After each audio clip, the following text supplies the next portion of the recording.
Sur Calédonia, pour votre page d'information, voici les titres de la rédaction. Le requin bulldog, responsable d'une attaque ce week-end à Nouméa, serait-il attiré par le shark feeding? C'est en tout cas l'avis des proches de la victime. Ils organisent demain une marche contre cette pratique. En attendant, nous nous sommes rendus sur place avec un spécialiste pour décrypter la situation. L'heure est au bilan pour le projet européen Intègre, un projet environnemental visant à soutenir les comités de gestion des zones à protéger. Nous irons à Touault. Vous verrez que les chasseurs ont participé à préserver un captage d'eau. Et pour en parler, nous accueillerons sur notre plateau Yolène Bouteiller, la coordinatrice du projet Intègre à la CPS. Artifé est un espace qui valorise le savoir-faire des femmes rurales, mais aussi de tous les artisans du pays. Un an après son installation au Quai Ferry, nous verrons si le DOC a trouvé sa clientèle. Ils étaient une dizaine de surveillants pénitentiaires mobilisés aujourd'hui. Ils soutiennent le mouvement engagé en France par les gardiens de prison depuis 9 jours. Ces derniers réclament plus de sécurité après l'agression il y a 2 semaines de 3 agents. Ils demandent aussi au gouvernement le recrutement de personnel et une augmentation des salaires. Ici aussi, les surveillants déplorent de mauvaises conditions de travail. Écoutons Emmanuel Weymo, gardien de prison au camp Est. Il est au micro de l'INSEE Wamo. En fait, les doléances particulières, elles ont été déjà prises par les syndicats représentatifs qu'on a ici. Et c'est toujours la même chose, c'est dans un premier temps la sécurité à l'intérieur des prisons. Et je vais dire ça, le manque de personnel. Et en fait, ce qui nous manque beaucoup, c'est le personnel, parce qu'on voit qu'on a pas mal de tâches à faire, mais qu'on est obligé de se démultiplier souvent pour pouvoir réaliser ces tâches-là. Et ce qui fait qu'au niveau de la sécurité, on n'est pas en sécurité, vraiment en sécurité optimum, quoi, pour pouvoir faire ces différentes tâches qui nous sont données au niveau du CP. Mieux vaut tard que jamais, le budget primitif 2018 a été adopté hier par le Congrès. La plateforme et l'UNI ont voté pour. L'UC, FLNKS et les nationalistes se sont abstenus et les républicains calédoniens ont voté contre. Le budget n'avait pas pu être adopté l'année dernière, faute de président du gouvernement.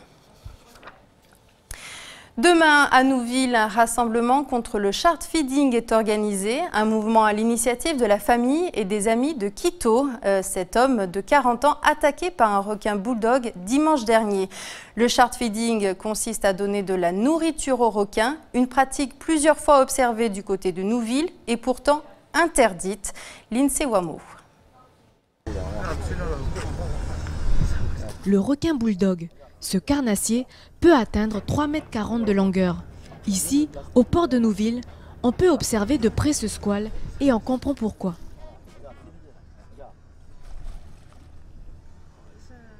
Jeter de la nourriture pour attirer les poissons, cette technique, les pêcheurs amateurs la pratiquent depuis plusieurs années.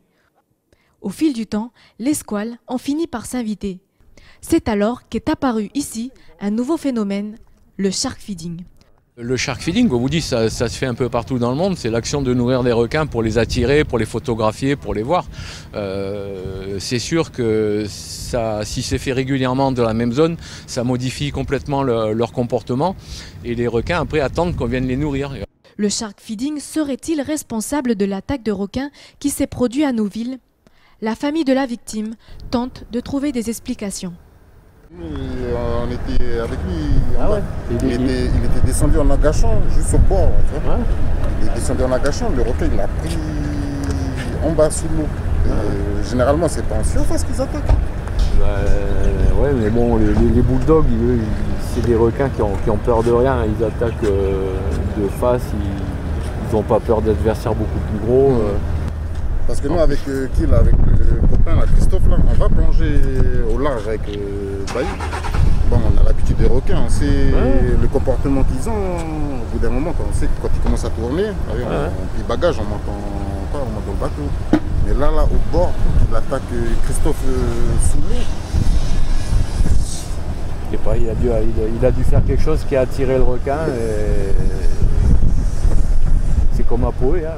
Rien aujourd'hui ne permet de confirmer cette hypothèse. C'est face à ce doute que la famille de la victime décide de lancer demain une mobilisation, mais pas seulement. Je vais dire toujours sur la peur, on va être franc, parce qu'on a beaucoup d'enfants qui se baignent là-bas. Qui se baignent là-bas sur les lieux. Et j'en profite aussi de vous dire que la mobilisation de demain, c'est surtout contre la sécurité civile qui était absente depuis le début jusqu'à aujourd'hui. Aujourd'hui, je ne sais pas si le frangin Sikito il est réveillé.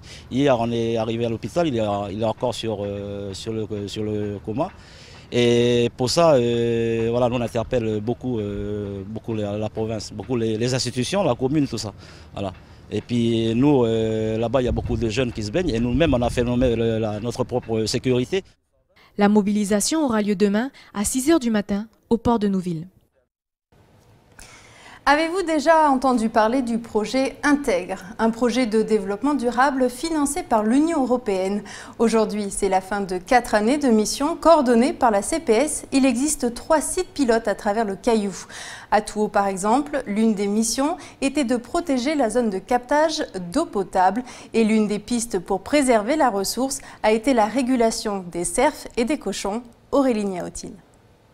On fait rentrer tout le matériel, les viandes, on fait glisser ici, viennent là, on a déjà travaillé sur le plan là qui est ici. L'armoire là, c'est l'armoire où il y a les gants, les tenues, tout ça. Pour ceux qui travaillent ici quoi. Qui font la découpe. Qui fait la découpe. Et vous avez la machine pour faire les saucisses? Vous en avez une ou pas? Les hachoirs, oui. Les hachoirs, mais la scie, c'est celle-là qu'elle voudrait. La scie que vous n'avez pas? La hachoir, c'est avec fierté qu'Edmond Eneke, président de l'association Tipoto, présente ce nouveau local à ses visiteurs. Une infrastructure destinée à la transformation de la viande de chasse, financée au travers du projet Intègre. Après 3 ans de travail, Tipoto est aujourd'hui une association opérationnelle avec des ambitions bien déterminées. Nos objectifs là, c'est plus comme tout à fait au début. Au début, l'objectif, c'est d'éradiquer les cochons, faire la chasse pour éviter les dégradations. Mais maintenant, c'est notre objectif. L'objectif, c'est plutôt comme on a fait la chasse, on a toujours des gibiers, toujours les gibiers. L'objectif à nous, c'est comme je disais tout à l'heure, c'est plutôt la conservation et la transformation. Le local permet ainsi aux chasseurs de conserver la viande, qui est ensuite conditionnée sous forme de saucisses ou de steak, puis vendue à la population locale. Si pour l'instant, aucune politique de valorisation de la viande de chasse n'a été mise en œuvre à l'échelle du pays, ce projet pilote à Touault, soutenu par la province Nord, pourrait servir d'exemple. L'objectif de la valorisation de la viande de chasse, c'est de financer les actions de régulation. Aujourd'hui, c'est la subvention provinciale qui vient financer les actions de régulation contre les espèces envahissantes. Demain, l'enjeu, si on arrive à valoriser la viande de chasse, c'est que le produit de la vente permette de financer l'action de chasse. Donc c'est un enjeu majeur pour nous, parce que si ça fonctionne, on pourra le démultiplier à l'échelle du pays et avoir une réponse pertinente pour lutter contre les espèces envahissantes, notamment cerfs et cochons. L'enjeu de ce projet est double pour le pays. Il est à la fois économique, avec la création d'une réelle filière commerciale de viande de chasse, mais également écologique, avec pour ambition de participer à la régulation des espèces invasives. Et pour aller plus loin sur le sujet, nous accueillons Yolène Bouteiller. Bonsoir. Bonsoir. Vous êtes la coordinatrice du projet Intègre à la CPS. Merci d'avoir accepté l'invitation. Alors on vient de le voir, ce projet pilote est une réussite. Comment pouvons-nous faire pour aller au-delà et étendre ce projet à l'initiative à l'ensemble du pays? Alors juste pour revenir sur ce projet, le projet Intègre, c'est un projet financé par l'Union européenne, mis en œuvre par la CPS, qui a répondu à des priorités du pays de préservation de l'environnement. Et là, le sujet qu'on a vu sur la vente de viande de chasse a pour objectif en fait, de pérenniser une activité qui avant tout est de protéger la ressource en eau sur le bassin versant de Touault, puisque la forêt est aujourd'hui très dégradée par une surpopulation de cerfs et de cochons, ce qui a un impact et sur la quantité d'eau qui est disponible et sur sa qualité. Donc nous, on a soutenu l'association Tipoto pour qu'elle se structure et puisse mettre en place des actions de régulation, baisser la pression des cerfs et de cochons sur sa forêt pour préserver sa ressource en eau. Et aujourd'hui, l'enjeu, c'est qu'elle devienne de plus en plus autonome financièrement. Et une des pistes qui est explorée, c'est la commercialisation de la viande de brousse qui est aujourd'hui, qui reste informelle aujourd'hui à l'échelle de la Nouvelle-Calédonie. Et donc ce projet peut se monter sur Touo, mais est-ce qu'on pourrait le voir sur l'ensemble du pays ? C'est un projet pilote, est-ce qu'on peut étendre ce projet pilote ailleurs?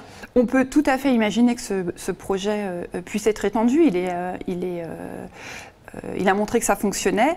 Pour que ça fonctionne, qu'est-ce qu'il faut? Il faut d'abord un groupe de personnes localement qui soient motivées pour mener ce genre d'activité, qui ait compris l'enjeu de préservation de son environnement et qui se structure. C'est le cas à Touo avec l'association Tipoto, qui existait avant le projet Intègre et que nous sommes venus renforcer, aider à se structurer pour pouvoir pérenniser ces activités et les démultiplier. Alors, il y avait ce projet à Touo, mais il y avait d'autres projets. Au total, il y avait 3 projets pilotes dans les 3 provinces du pays. Est-ce qu'il y a des projets qui ont moins bien marché que le projet avec les chasseurs? Alors, on a travaillé avec les 3 provinces, à chaque fois dans des zones patrimoine mondial, puisqu'on venait en appui des politiques provinciales à leur demande. La CPS intervient toujours à la demande des pays, on ne se substitue pas aux politiques du pays. Vous avez soutenu les comités? Donc on est venu soutenir les comités de gestion. Toutes les initiatives n'étaient pas, au départ, n'avaient pas forcément la même maturité. Donc il y a des projets qui sont beaucoup plus à leur démarrage. Ça ne veut pas dire que ce ne sont pas des succès. On n'est pas forcément au même stade d'avancement. Par exemple, à l'île des Pins, cette année, a été soutenue une action de reboisement sur une zone de captage qui vient de brûler. On a travaillé avec le collège, avec le comité de gestion. C'était une première action. Elle reste modeste, mais c'est le démarrage d'une prise en main par les habitants de la préservation de l'environnement. Et c'est ce que le projet Intègre a soutenu tout au long de ces 4 années. Alors, dernière question. Hier, lors de la journée de clôture du projet à Touo, on entendait les associations et les différents comités de gestion être inquiets pour leur avenir. Vous les avez soutenus pendant 4 ans. Quelle garantie aujourd'hui pouvez-vous leur apporter pour qu'ils puissent continuer leurs actions ? Alors, la CPS aujourd'hui ne peut pas leur garantir, elle n'a pas forcément les moyens de les soutenir directement.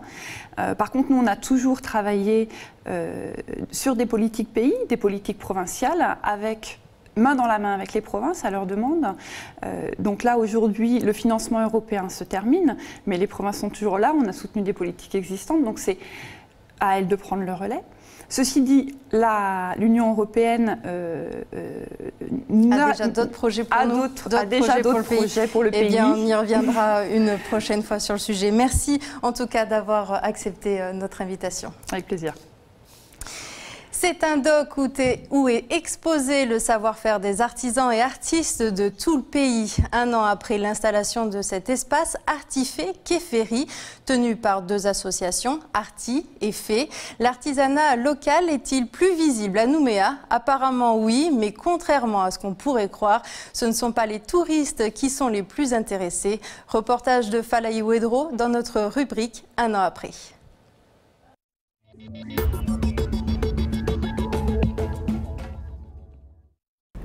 Bernadette, Solange, Hélène viennent de Wailou, Païta et Ponériouin. Elles ont commencé à exposer leurs produits ici à Artifé dès l'ouverture du doc il y a 1 an. Toutes ont vu une évolution positive de cette structure et ont trouvé ce qu'elles recherchaient. Au début, à l'ouverture, il n'y avait pas beaucoup. Et par rapport à cette année, là, ça a évolué. Ça fait rentrer des sous d'argent à la maison, c'est une aide. En plus à la maison. C'est la solidarité. C'est la solidarité, c'est pour ça que je suis venue ici. Parce que voilà, c'est s'entraider entre nous, quoi. En fait, ça m'a intéressée de venir là. C'est pour aussi connaître les femmes de ce pays et découvrir ce qu'elles font. Pour la présidente de l'association Femmes, Entraide économique et solidaire, le bilan est positif. Il y a un an, ils étaient 60 personnes. Aujourd'hui, ils sont environ 160 et viennent des 3 provinces. Objets les plus vendus, ceux liés à la coutume. Nattes de bonjour, de coutume ou encore des bouquets tressés. Souvent, les gens viennent acheter les bouquets, les petites nattes de bonjour, parce que ça leur sert aussi quand ils se déplacent. Surtout les institutionnels, le gouvernement, les airs, ils viennent se procurer leur coutume chez nous. Quand ils viennent, ils prennent un stock. Nos premiers acheteurs, ce sont eux. Un succès qui leur a valu certains désagréments. Quand c'est la période des mariages aussi. Nous, on n'a pas à étudier cette chose-là. Et c'est par la suite, lorsqu'on a vu qu'on était en pénurie de nattes, on s'est dit, mince, on a mal cogité la chose. Autre difficulté rencontrée, l'acheminement des produits du lieu de résidence des artisans vers le dock. Mais jusqu'à aujourd'hui, ces femmes ont toujours trouvé une solution, notamment grâce à une bonne entraide. Dernièrement, la collègue trésorière a contacté quelqu'un de son association qui a un petit camion. Il a ravitaillé quelques produits pour les 1 an de l'association et pour notre marché de Noël. Voilà, et on espère pouvoir continuer et trouver la solution la meilleure pour pouvoir transporter les produits de maman afin que ça soit mis en vente ici en dépôt, quoi. Malgré son jeune âge, Artifé laisse présager un avenir prospère.